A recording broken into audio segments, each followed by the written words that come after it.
Jangan lupa like, komen, dan subscribe channel YouTube TVRI Bengkulu dan nyalakan lonceng notifikasinya.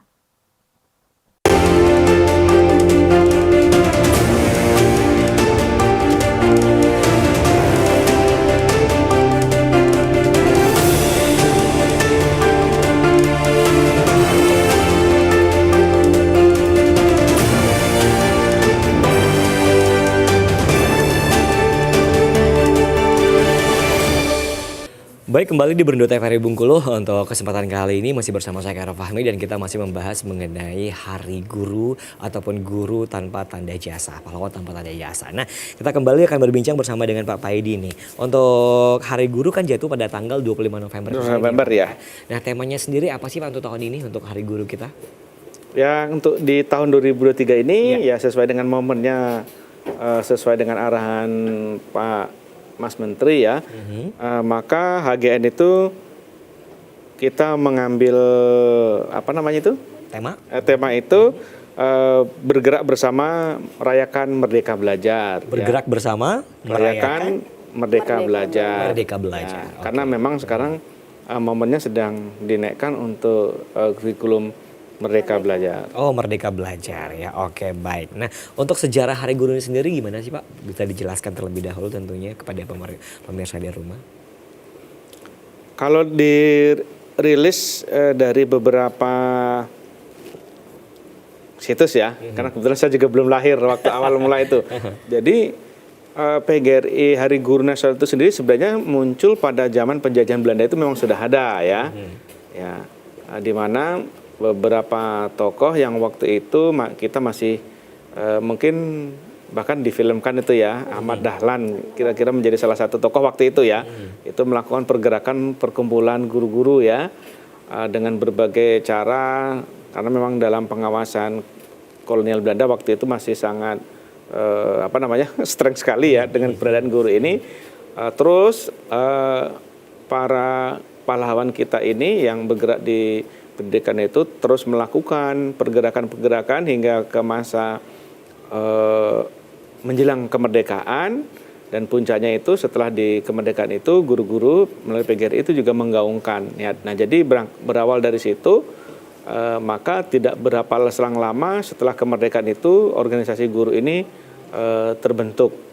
Kalau tidak salah seperti itu riwayat kronologisnya keberadaan Hari Guru Nasional, sehingga dengan posisi peran guru ini menjadi salah satu bagian yang mendukung terselenggaranya capaian kemerdekaan itu, maka sebagai salah satu bentuk penghargaan kepada guru-guru maka diperingati di 25 November itu sebagai Hari Guru Nasional. Oke, itu kalau saya baca dari beberapa situs sumber seperti itu. Baik. Nah, untuk petinggi dari PGRI ini sendiri, itu apakah mereka sebelumnya guru atau masih aktif sebagai guru atau seperti apa, Pak? Ya, sesuai dengan namanya, organisasi profesi guru memang yang terlibat di kepengurusan ini memang punya riwayat dari guru memang. Ya, semuanya memang dari guru awalnya. Dari guru ya, awalnya ya. Oke, baik. Nah, kalau dari Pak Paidi nih, sebelum kita beralih ke Ibu Ana nih ya, kata arti guru itu apa sih, Pak, yang paling penting? Kalau saya sih sebenarnya masih melaksanakan amanah guru saya juga dulu ya. Guru itu kan ada yang menerjemahkan guru itu untuk digugu dan ditiru ya. Artinya digugu dan ditiru. Ada yang menyampaikan seperti itu. Nah, saya juga meyakini juga bahwa memang kita guru itu memang harus bisa menjadi tadi ya, Mbak Anessa disebut tadi istilah yang di awal tadi itu ya. Itu bagus sekali ya. Itu kan? Sangat luar biasa sekali. Makanya slogan kita itu kan itu kan eng madya Engarso sung tulodo, eng madya mangun karso tut uri handayani, itu memang menjadi semacam ya, menjadi harus kebiasaan berpraktek baiklah di dunia pendidikan. Ya kan? Artinya Pak Guru memang harus bisa menjadi contoh suri teladan untuk anak-anak muridnya. Gitu, dan begitu juga guru. Ini juga apapun yang dilakukan ini nanti bisa ditiru oleh anak-anak murid. Harapannya seperti itu. Ini kalau saya menerjemahkan guru, saya singkat saja, itu untuk digugu dan ditiru. Kira-kira gitu.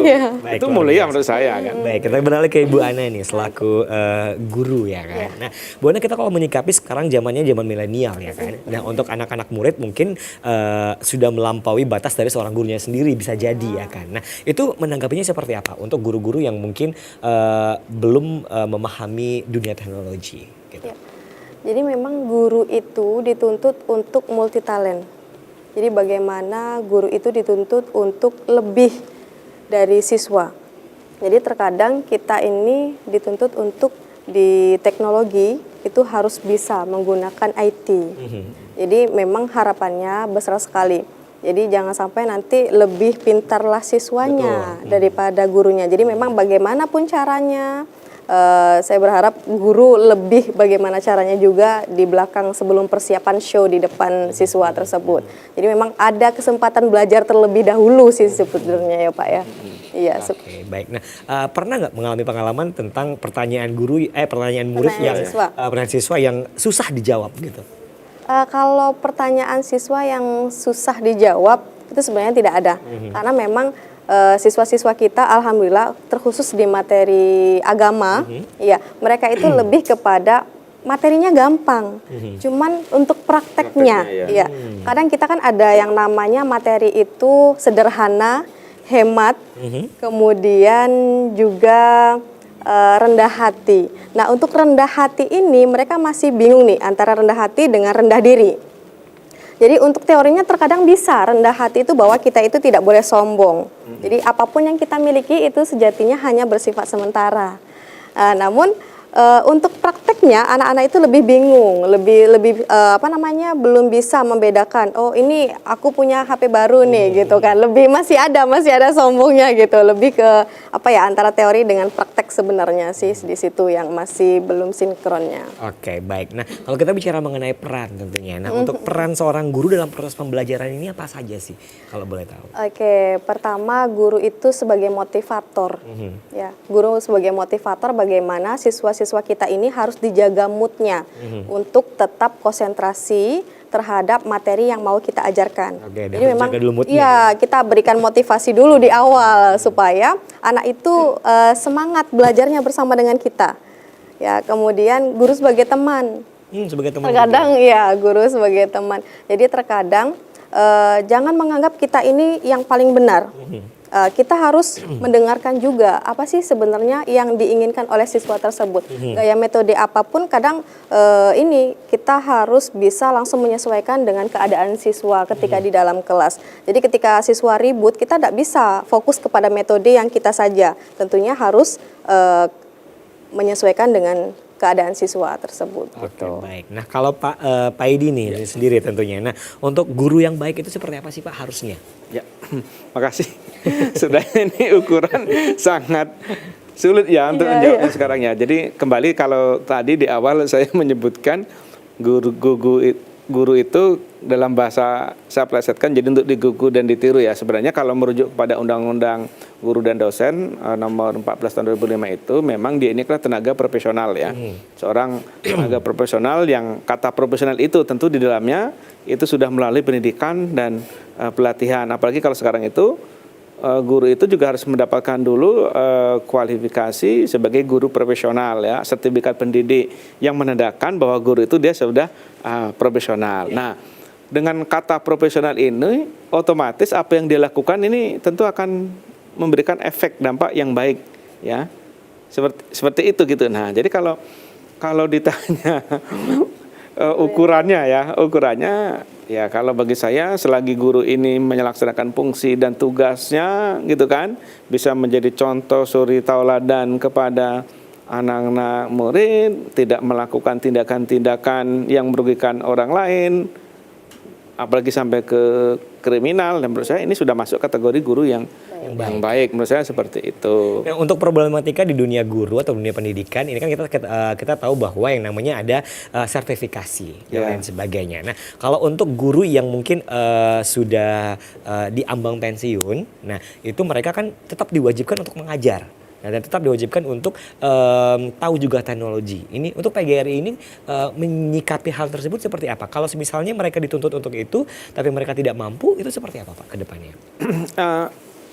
Untuk mengatasi yang seperti itu memang ini menjadi tuntutan ya, apalagi di era industri 4.0, bahkan Jepang dengan society-nya 5.0, ini menjadi tantangan tersendiri bagi kita bangsa Indonesia.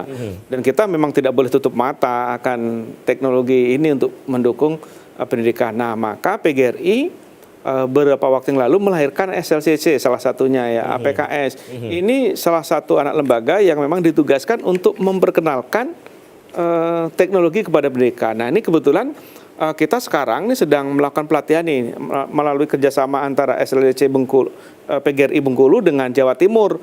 Ini mengenalkan untuk pembelajaran yang kekinian teknologi ya. Seperti ada Metaverse, itu mereka kenalkan, Microsoft 365, kemudian ada Canva profesional nih. Sekarang guru-guru dari berbagai kabupaten sedang ikut nih pelatihan Bengkulu, bergabung dengan Jawa Timur. Ini salah satu bentuk upaya yang kita lakukan untuk mendekatkan agar guru-guru yang notabene tadi yang sudah katakanlah senior-senior ini paling tidak mengerti, karena yang ikut sekarang itu juga ada yang senior, ya senior.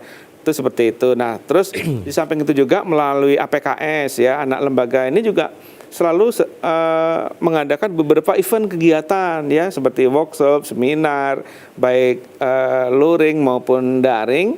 Ini juga dipakai untuk memberikan sentuhan teknologi kepada rekan-rekan guru kita. Nah, di samping itu juga kami juga mendorong rekan-rekan di pimpinan di ranting ya, cabang, itu untuk selalu kita saling belajar bersama lah, sesuai dengan sumbernya ya, bergerak bersama, maju bersama untuk mewujudkan mereka belajar seperti itu. Oke, baik. Kita akan jadikan dulu pemirsa, tetap bersama kami di Berindo TVRI Bengkulu.